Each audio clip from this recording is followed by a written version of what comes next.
Funding for Off 90 is provided in part by the Minnesota Arts and Cultural Heritage Fund and the citizens of Minnesota.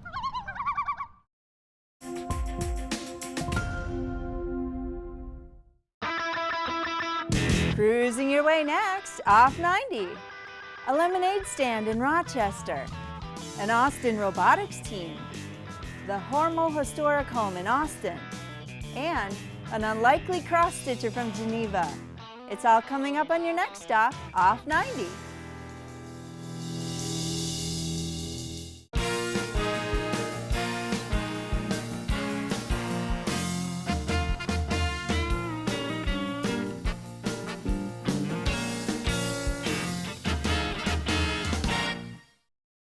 Hi, I'm Barbara Keith. Thanks for joining me on this trip, Off 90. Ben Seeger launched his lemonade stand with friends for fun on a street corner in Rochester. 3 years later, the stand has become a business. While hot weather is good for business, it can also be difficult. Let's find out why.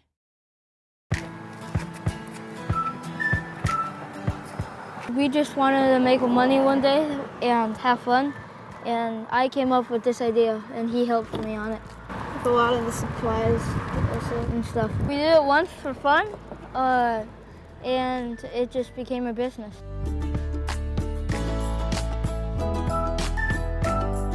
The first 2 times, we didn't make that much money, and now we make lots. Okay, it's lemonade and fruit punch, and what was this? Okay, well, I'll have 1 fruit punch and 1 lemonade. Don't fill it too high unless you've got lids. Okay. We sold like 5-6 cookies today already. They're a good seller. All right. Ben was little, probably 3 years he's been doing this lemonade stand, so 8 or 9, and he did really well. He did so much better than we thought he would do. I think he earned like $30 his first day, and I think that was enough to keep him interested, and he's been doing it every summer, probably once a week since.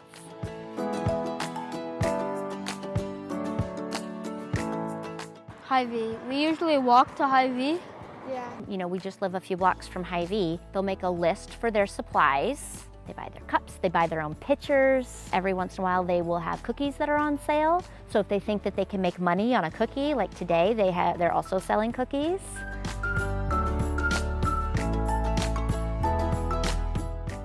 They give us the amount of money for the lemonade, and sometimes they'll give us more for like tips, and yeah, that's how we make most of the money.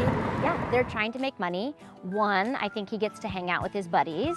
And 2, I think he's finding like the people of Rochester are just so wildly generous that like he comes home and he makes money and he spends some and then he saves most of it. And it's just been such a great learning experience for an 11-year-old.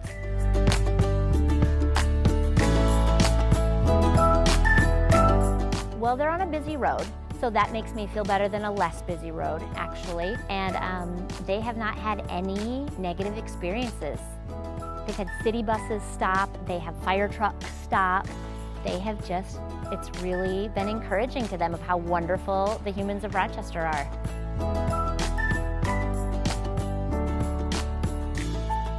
The hardest thing? The heat. Yeah, the heat. Mostly just sitting out in the heat. It's hard, but it's worth it. Sometimes I bring a cold towel. And sometimes the lemonade can get warm, so we need to get more ice, which we have in our coolers. We don't like it when it gets warm.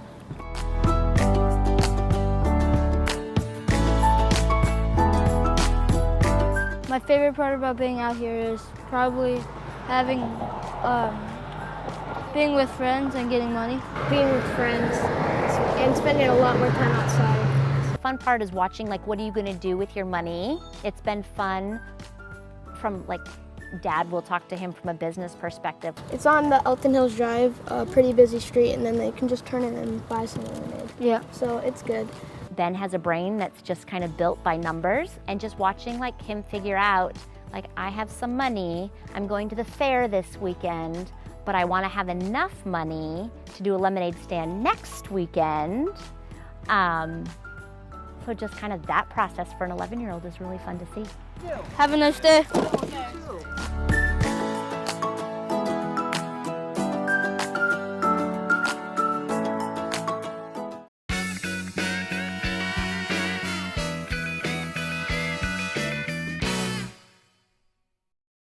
The independent robotics team, the Microbots from Austin, is all about digital gizmos, STEM education, and more.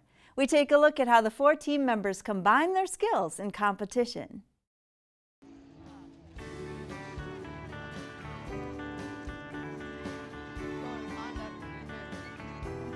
We started this team because COVID shut down robotics in the Austin public schools. And after communicating with some of the principals and the old coaches, it just was not going to happen last year. So we started a team because I saw that my son really needed something. And obviously these other kids did too because they jumped on board. My name is Megan Grush, and I am in charge of the notebook.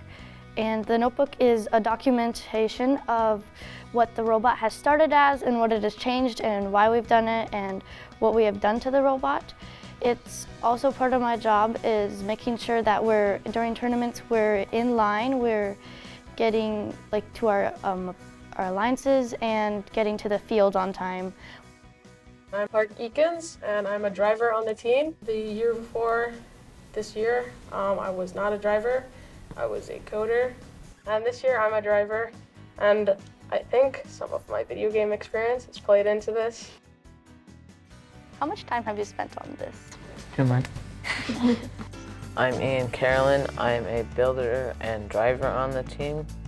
I've been doing this for 2 years. For a builder, the main thing I do is sit in my basement for hours, try and figure out what works and what doesn't. And I take a lot of inspiration off of other teams and see what they do and try to replicate it and make it better and make it work for our robot and how we want to do stuff.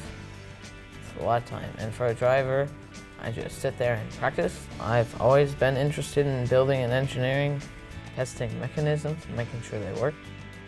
I'm Noah Anderson. I'm the programmer, and usually that just takes a lot of time. This is my 4th year, same as Megan, of doing robotics. I've been coding every year. So coding is taking the robot and telling it what to do, and then the robot will do it. So usually it takes blocks, so pieces of information, and then it processes it. If you say go forward 10 meters or 10 millimeters, it'll go forward 10 millimeters, and you just slowly build on that to do a certain task. So the teams are randomly decided in the beginning of the tournament, so you can look it up. They give you a sheet and you can look up what teams you're with, and then you can go look at their robots and you can talk to the team and you can be like, hey, I'm really good at this, you guys look like you're really good at this, will this work for us? You set up and you're working together as a team to get the maximum possible points as you can together, and those points are put onto an average, and the person with the highest averages, higher averages go towards the top. On the field, there are dispensers, and the dispensers, they have certain mechanisms, and you use your robot. We like to put our discs right into our robot because then it's easier just to shoot, but most teams will end up just dumping them out, and every disc that comes out of a dispenser is a point, and then you can shoot it underneath a bar, and there's point zones, and each of those point zones, if you can shoot your disc into it, you get that many points. And then at the end game they're talking about is there's one side where you can reach over the top of the bar and touch on the bar. Every single disc that's in that zone gets an extra point. Yeah, so Ian and I here, we've composed a game plan. Which dispensers do we get first? When do we shoot? Of course, we touch at the end. You also have to learn the controls. You can program the controls to anything, so basically anything you want to. You can program this thing to any button you want. You can program it to 2 buttons, 2 joysticks, anything like that. Game plans also, with other alliances, we kind of have to modify them depending on how the robot works, how they do stuff, and like what end game is, stuff like that. Parts, we buy kits used because New stuff is very expensive, and for parts you just have to work with what you have. If you don't have a part that another team has, you have to figure out either how to make it or figure out a different way to make that mechanism, or figure out a different way to manipulate whatever you're manipulating. Some things about robotics is that it's not just like competing and getting awards and just going to places. It is helping in our futures, giving us like a foundation in STEM, problem-solving skills, and helping you learn to document things, and working as a team. Teamwork is a big part of it. Patience you have to have with it. I don't really have much patience, but it just helped me have more patience. Take your time. Take your time. Sometimes things that you think are hard are actually easier than you think if you put your mind to it. I enjoy doing this because it's just really fun to have a robot that I can drive and learn how to get better with. And I also keep doing this because all my friends are here. Best thing that I think that has come out of this is the friendships that these four have built, the friendships that they've made with other teams that they see at the competitions or that they've met at the leagues. Probably the most thing I've enjoyed with doing this robotics as a group is just being here with my friends. It's just really, I don't know how to explain it. It just feels like a place that I'm comfortable now, I guess. It feels like a family.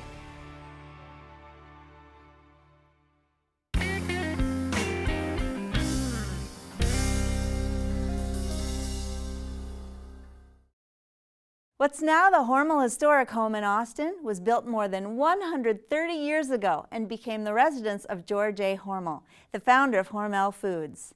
The structure is now a museum and a community gathering space. We take a tour of the building's third floor and delve into the family's history.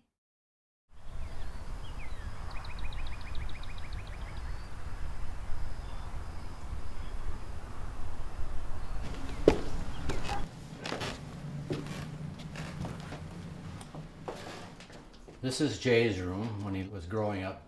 He was 8 years old when they moved into this home. And he lived here until he went away to the service, and then he met Jermaine.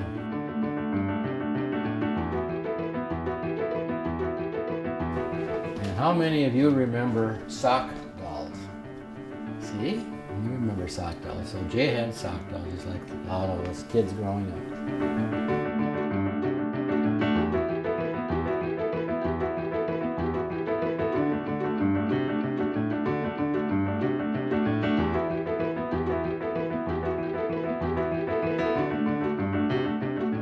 So this was Jay's room.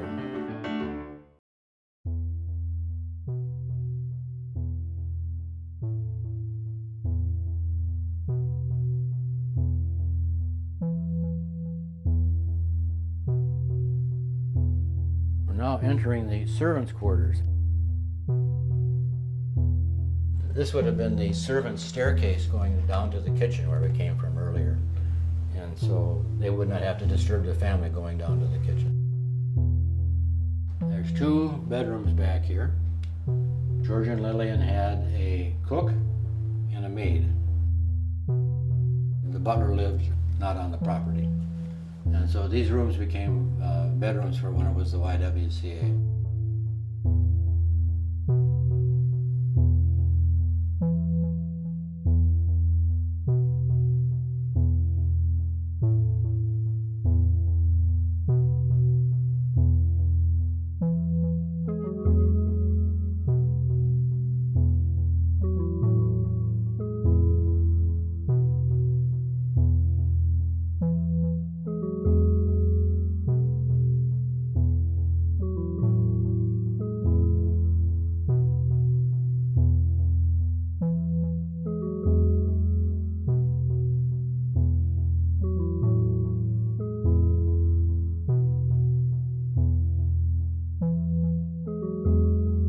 We're going to move.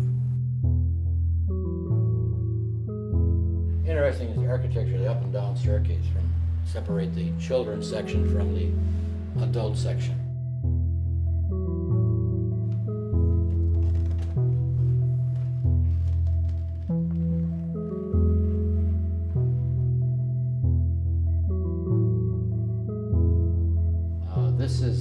guest bedroom.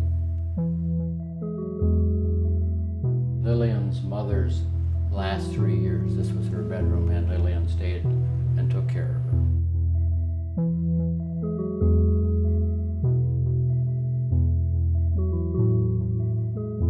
Ruth Brill, a famous quilter in Austin, made this particular quilt. I found beds for the women when I became the YWCA.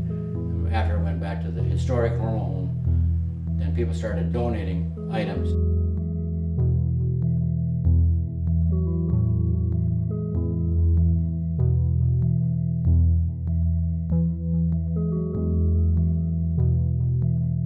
This was George and Lillian's master bedroom. And this was a sitting room over here.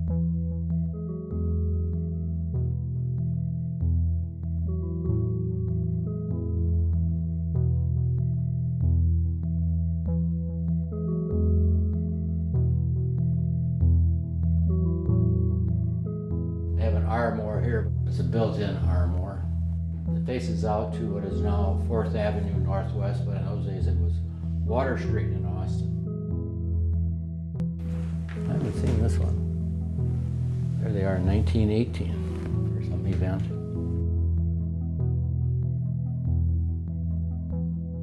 In 1927 they moved to Bel Air, California and built a home out there.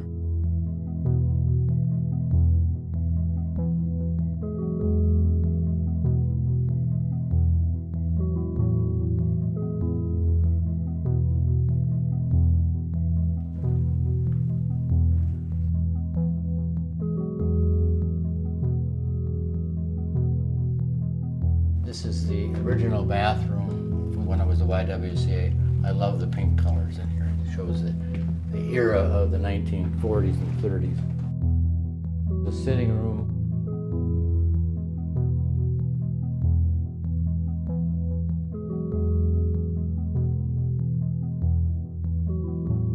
I love the brightness in this room.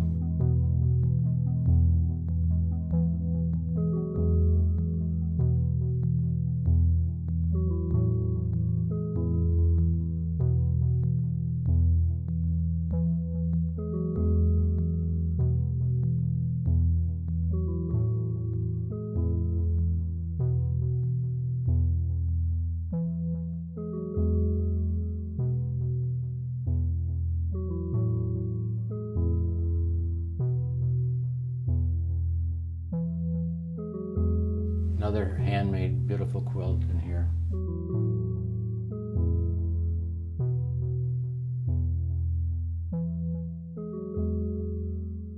This concludes the tour.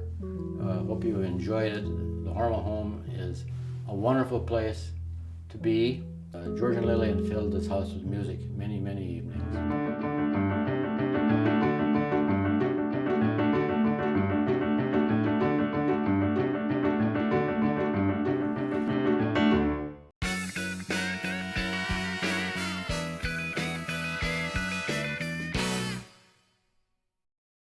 As a tax accountant, Tim Gassman of Geneva understands numbers, and his unlikely hobby of cross-stitching happens to require a lot of counting.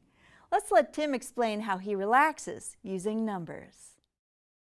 I have been cross-stitching now for nearly 35 years, about 34 years now. Well, my name is Tim Gassman, and I am an accountant by trade. I first got into cross-stitching when I told my mom, when I was 11 years old. I told her I was bored. She bought me a kit, one of those that had all of the strings already in there, had the fabric, had the needle, had everything in it. And she's like, here, do this. I've never done something like this. And so we opened it up, looked at it together, and she said, well, here's the directions. You have to go do this, make a stitch like that, and then you just count and you put it out. It's just follow the directions. I have come to love this art form. I've done small projects, I've done big projects. I have worked on a lot of different things. I'm trying to test my limits every time that I start a new project. Probably done maybe 25 to 30 different projects, different scales and sizes. A lot of the themes that I've chosen, they're more generally a religious theme. I like the Last Supper theme. I've got Footprints in the Sand, the Serenity Prayer. The funnest thing for me is because this is a process-oriented task. I am totally a left-brain person. I am all about process-oriented. It's like I never really was good with creative side of things, but if you have something and you say, I want it to look like this, then it becomes a puzzle. It's no longer creative at that point. It's like, okay, I have this, here's the pieces, here's what I have, you know, I have the pattern. The pattern tells me which little symbols, and it correlates to a particular color. I got my colors, and I take that color out.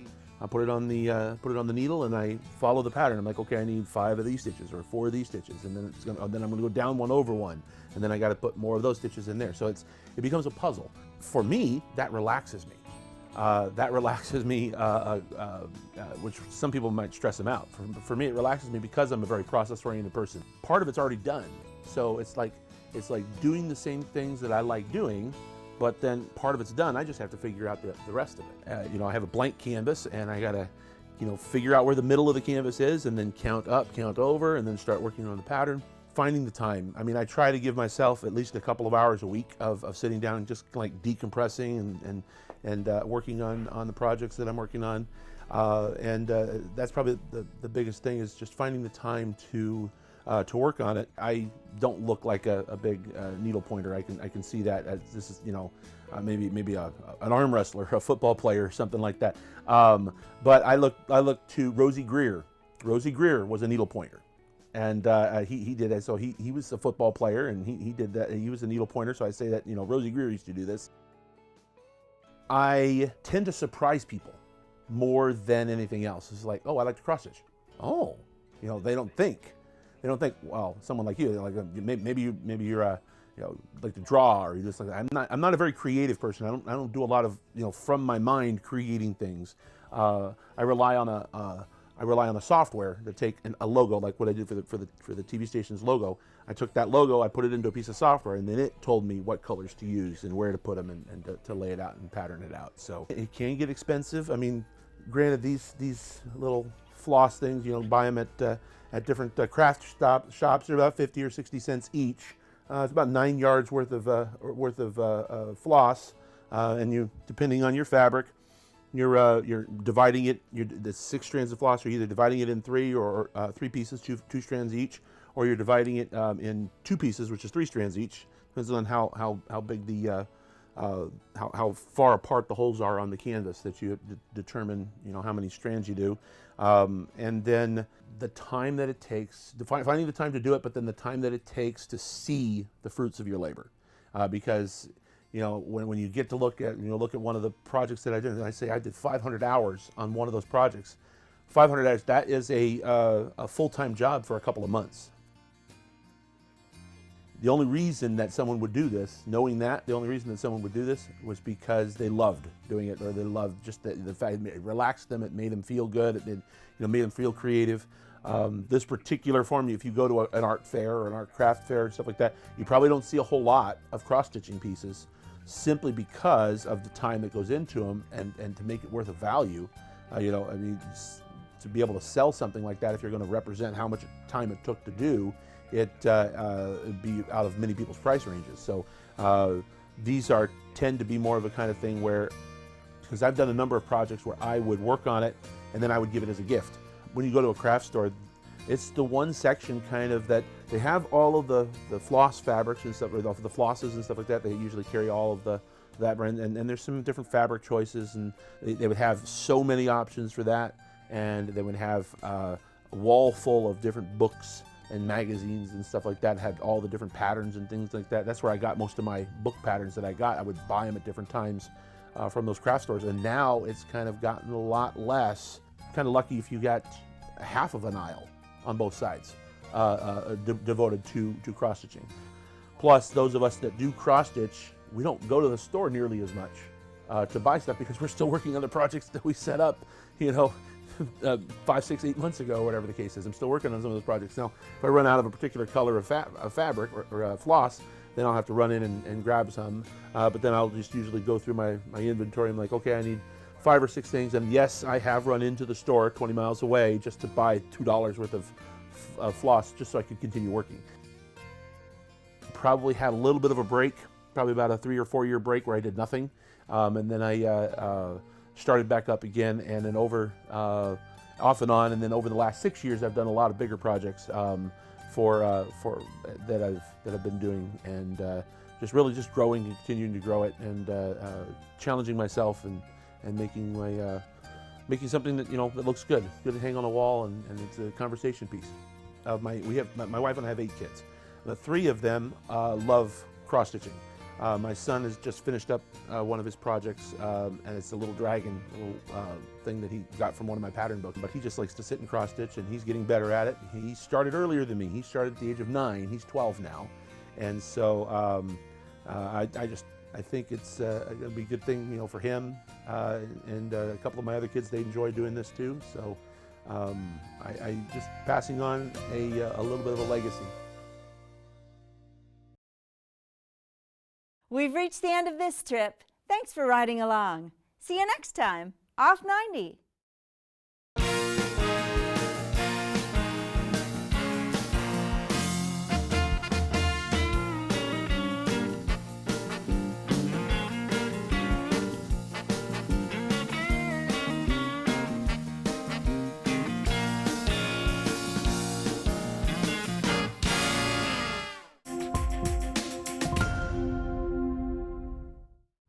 Funding for Off 90 is provided in part by the Minnesota Arts and Cultural Heritage Fund and the citizens of Minnesota.